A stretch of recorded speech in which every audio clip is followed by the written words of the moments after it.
आइए आज हम जहांगीर के बारे में पढ़ते हैं। इसके पहले वाले वीडियो में हमने अकबर के बारे में पढ़ लिया कि अकबर ने क्या किया था, अकबर का सभी कामों के बारे में पढ़ लिया, जो जो काम किया था। और अकबर का पुत्र हुआ कौन? जहांगीर। तो आज हम जहांगीर के बारे में पढ़ेंगे। तो जहांगीर का जन्म हुआ था 15 अगस्त 1569 ईस्वी को हुआ था। जहांगीर का जन्म जो मरियम उज़ ज़मानी के गर्भ से हुआ था, यानी जोधाबाई के ही गर्भ से किसका जन्म हुआ था? तो जोधाबाई के गर्भ से जन्म हुआ जहांगीर का, यानी जोधाबाई क्या होगी? जहांगीर की माता थी। और जहांगीर का बचपन का नाम था उस समय सलीम, जो अकबर ने रखा था किसके? सलीम रखा था। उसके बाद से इसने क्या किया था कि बचपन में, और जहांगीर की 2 पत्नियां थी। पहली पत्नी का नाम था जगत गोसाई और दूसरी पत्नी का नाम था मानबाई। लेकिन क्या हुआ था कि जहांगीर जो था वो 1 नंबर का पियक्कड़ था। वो पियक्कड़ कहिए या 1 नंबर का वो शराब मध्य बहुत ज़्यादा नशा करता था। इसके नशा के वजह से ही क्या की कि जगत गोसाई इसकी पहली पत्नी जो थी वो क्या कर लेगी? आत्महत्या कर लेगी। और इसने क्या किया था कि जहांगीर यह शासक बना, तो यह क्या किया था? यह न्याय के लिए बहुत ज़्यादा प्रसिद्ध था। इसके समय न्याय इतना ज़्यादा तगड़ा था कि यह किसी को भी, यह क्या करता था कि अपने मकान में, अपने महल में इसने 12 सोने का घंटी लगवाया था। उसने बोला था कि किसी को भी न्याय चाहिए तो वो क्या करता था कि जहांगीर वो घंटी जाकर हिलाता था और क्या करता? जहांगीर उस व्यक्ति को न्याय दिलाता था। और क्या किया था कि जहांगीर ने एक और काम जहांगीर ने किया कि इसने न्याय में इतना व्यवस्था खतरनाक कर दिया था कि क्या करता था कि कोई भी व्यक्ति अगर गलती जिसमें पा जाता था तो उसका कान, नाक, उसका घर सभी बेच देता था। जो जैसा गलती करता था वैसा उसको सजा कौन दिलाता था? तो जहांगीर दिलाता था। उसके बाद से जहांगीर के समय इसने क्या किया था कि इसने मद्यपान पर रोक लगा दिया था। खुद बहुत बड़ा शराबी था और यह भी नशा पर इसने रोक लगा दिया था। उसके बाद से इसने एक और काम किया था कि इसने पशु बलि पर भी जहांगीर ने रोक लगा दिया था। तो पशु बलि पर इसने रोक लगाया था, लेकिन 2 दिन तक इसने छूट दिया था। एक दिन रविवार को छूट दिया था, और रविवार को कह रहे हैं कि पशु बलि पर इसने रोक लगवाया था। रविवार और बृहस्पतिवार के दिन यह पशु बलि पर रोक लगा दिया था। रविवार के दिन की रोक इसलिए लगाया था कि उस दिन अकबर का जन्म हुआ था, और बृहस्पतिवार के दिन यह अपना खुद राज्याभिषेक कराया था, जिसके वजह से यह क्या किया था कि इसने पशु बलि पर रोक लगा दिया था। लेकिन यह एक सहिष्णु शासक था। ये बोला था कि जैसे जिस दिन बकरीद होगा, तो बकरीद अगर रविवार या बृहस्पतिवार के दिन बकरीद का त्यौहार पड़ जाता था तो उस दिन यह पशु बलि पर छूट देता था। इतना यह काम करता था जहांगीर। उसके बाद से इसने क्या किया कि इसका बेटा हुआ था जिसका नाम था खुर्रम। वो क्या, खुर्रम और एक तो खुसरो खान, ये क्या करेगा? जहांगीर का बेटा था खुसरो खान। वो क्या करेगा कि जहांगीर के खिलाफ विद्रोह कर देगा, और जहांगीर इस विद्रोह में उसके साथ दे देंगे मान सिंह, अब दे देंगे। और उसके बाद इसी खुसरो खां का समर्थन कर देंगे सिख धर्म के 5वें गुरु, जिनका नाम था गुरु अर्जुन देव। यह जिसके वजह से क्या करेगा कि सिख धर्म के 5वें गुरु अर्जुन देव को यह क्या करेगा? जहांगीर फांसी की सजा दे देगा, और ये फांसी की सजा दे देगा। उसके बाद से इसने क्या किया था कि इसने एक और काम किया था जहांगीर ने कि इसके समय चित्रकला का बहुत ज़्यादा विकास हुआ था। खुद जहांगीर भी एक बहुत बड़ा चित्रकला था। वो इतना बड़ा चित्रकला था कि अभी खुद बहुत बड़ा चित्र बनाता था, और जो भी इसके दरबार में चित्रकार रहते थे उनका संरक्षण देता था। तो इसलिए ऐसा कहा जाता है कि जहांगीर के शासनकाल को चित्रकला का स्वर्ण काल कहा जाता है। चित्रकला का स्वर्ण काल, कई बार एक क्वेश्चन पूछा हुआ कि किसके शासनकाल को चित्रकला का स्वर्ण काल कहा जाता है? तो जहांगीर के शासनकाल को ही चित्रकला का स्वर्ण काल कहा जाता है। और इसके बाद से इसी के ही शासनकाल में बहुत ज़्यादा चित्रकला का विकास हुआ था।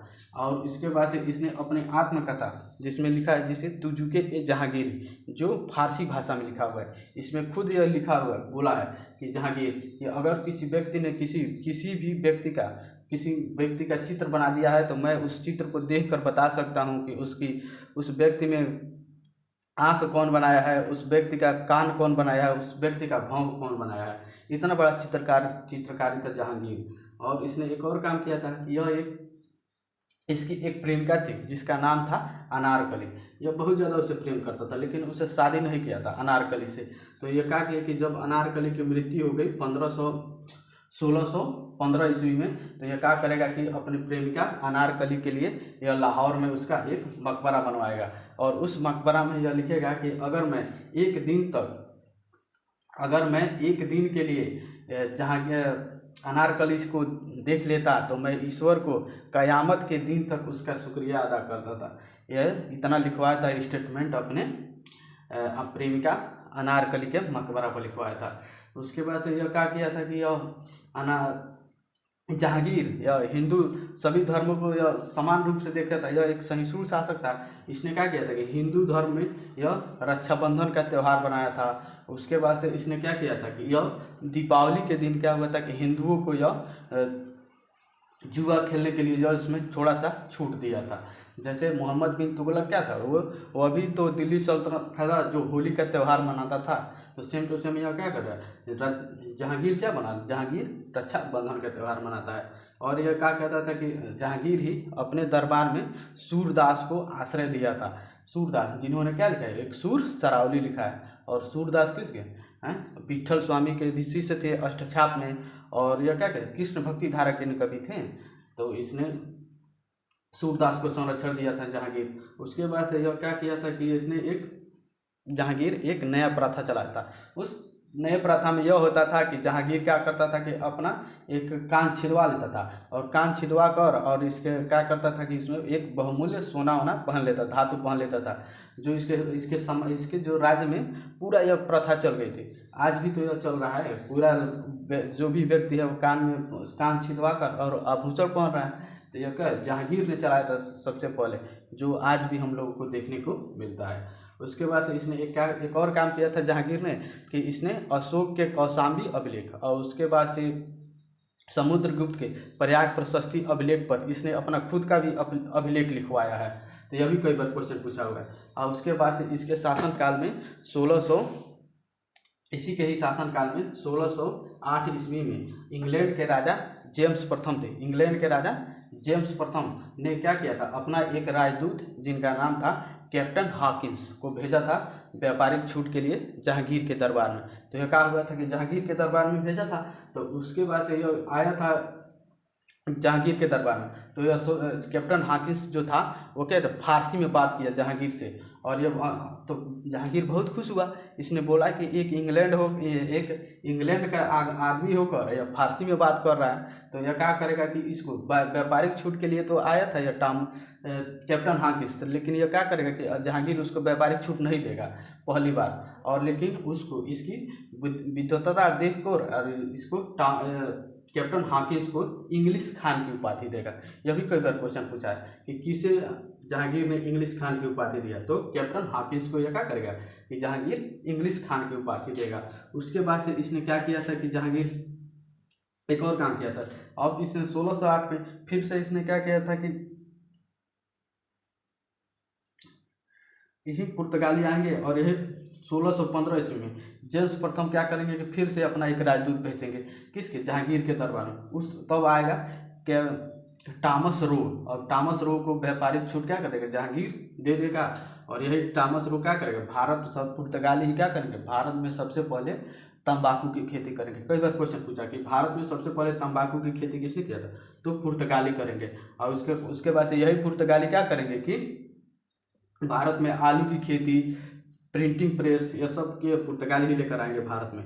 उसके बाद से इसने क्या किया था कि इसी के खिलाफ 1527 ईस्वी में इसका पुत्र हुआ जिसका नाम था शाहजहां। ये क्या करेगा कि शाहजहां ने क्या करेगा कि इसको क्या करेगा, इसके खिलाफ विद्रोह कर देगा। और यही शाहजहां क्या करेगा कि इसको 1627 में इससे शाहजहां के खिलाफ विद्रोह कर देगा। और क्या करेगा कि लाहौर में क्या करेगा कि नूरजहां और उसके बाद से जहांगीर को कैद करा लेगा। लेकिन नूरजहां क्या करेगी, अपने बुद्धि से क्या करेगी कि लाहौर से जेल में से छूट जाएगी। लेकिन अगले ही वर्ष क्या हुआ था कि शाहजहां की मृत्यु हो जाएगी। और क्या करें, जहांगीर ने ही भेजा था ना शाहजहां को दक्षिण भारत जीतने का अभियान दिया था। तो इसी दक्षिण भारत अभियान में क्या किया था, शाहजहां को ने क्या किया था, अहमदनगर को जीत लिया था। जिसके वजह से जहांगीर क्या करेगा, शाहजहां को खुर्रम को भेजा था। उसी खुर्रम को क्या करेगा, शाहजहां की उपाधि देगा। और यह क्या करेगा, इसी 1628 ईस्वी में क्या होगा कि जहांगीर की मृत्यु हो जाएगी। और जहांगीर की मकबरा कौन बनाएगा, तो जहांगीर की मकबरा इसकी पत्नी नूरजहां बनाएगी। तो आइए हम अब देखते हैं नूरजहां के बारे में। तो नूरजहाँ कौन थी? तो नूरजहाँ का मूल नाम था मेहरुनिसा था। यह किसकी विधवा थी? तो यह विधवा थी अली कुली बेग की, जिसे शेरे अफगान कहा जाता था। यही अफगानिस्तान के क्षेत्र में रहती थी नूरजहाँ, लेकिन यह विधवा हो गई थी किसकी? अली कुली बेग की। अली कुली बेग की किसी वजह से मृत्यु हो गया था। उसके बाद से क्या हुआ था कि इसी नूरजहाँ को औरत की जो विधवा थी जिनका नाम था सलीमा बेगम, तो सलीमा बेगम की सेवा के लिए लाया गया था इसको नूरजहाँ को। लेकिन नूरजहाँ बहुत ही सुंदर लड़की थी, इतना ज़्यादा सुंदर थी कि यह क्या किया था कि नूरजहाँ को सबसे पहली बार देखा था नौरोज के त्यौहार के दिन जहांगीर इसे पहली बार देखा। और उस दिन नौरोज के त्यौहार के दिन क्या हुआ था कि नूरजहाँ इतना ज़्यादा सजी धजी थी, इतना ज़्यादा सुंदर थी कि जहांगीर क्या करेगा कि नूरजहाँ को नूरे महल की उपाधि देगा। और उसके बाद से इसने क्या किया कि नूरजहाँ से शादी कर लेगा 1611 ईस्वी में। जब शादी कर लेगा तो उस दिन क्या करेगा कि उस दिन नूरजहाँ को नूरे जहाँ की उपाधि देगा, और नौरोज के दिन उसे क्या करेगा? नूरे महल की उपाधि देगा। यह और उसके बाद इसकी माता थी जिसका नाम था नूरजहाँ की माता का नाम था क्या था? तो अस्मत बेग थी। यह भारत में क्या की थी कि भारत में सबसे पहले गुलाब से इत्र बनाने का काम कौन करेगा? तो गुलाब से इत्र बनाने का काम भारत में सबसे पहले अस्मत बेग ने किया था। और नूरजहाँ के पिता का क्या नाम था? ग्यास बेग था, जिसे जहांगीर ने दिया था एतमातुल दौला की उपाधि दिया था। और एतमातुल दौला की उपाधि दिया था। और उसके बाद से जब जहांगीर इसकी मृत्यु हो गई ग्यास बेग की, तो नूरजहाँ क्या करेंगे कि इसके मकबरा बनवाएंगे। कहाँ पर? आगरा में। और वो भी कैसे? एक संगमरमर से। तो भारत में सबसे पहला संगमरमर से बनने वाला मकबरा कौन था? तो यही एतमातुल दौला का मकबरा था। और उसके बाद से इसी एतमातुल दौला के मकबरा में ही क्या करा? पिटरा डोरा शैली का प्रयोग हुआ था। अब हम यहीं तक था जहांगीर के बारे में। अब अगले वीडियो में हम किसके बारे में पढ़ेंगे? अगले वीडियो में हम शाहजहाँ के बारे में पढ़ेंगे।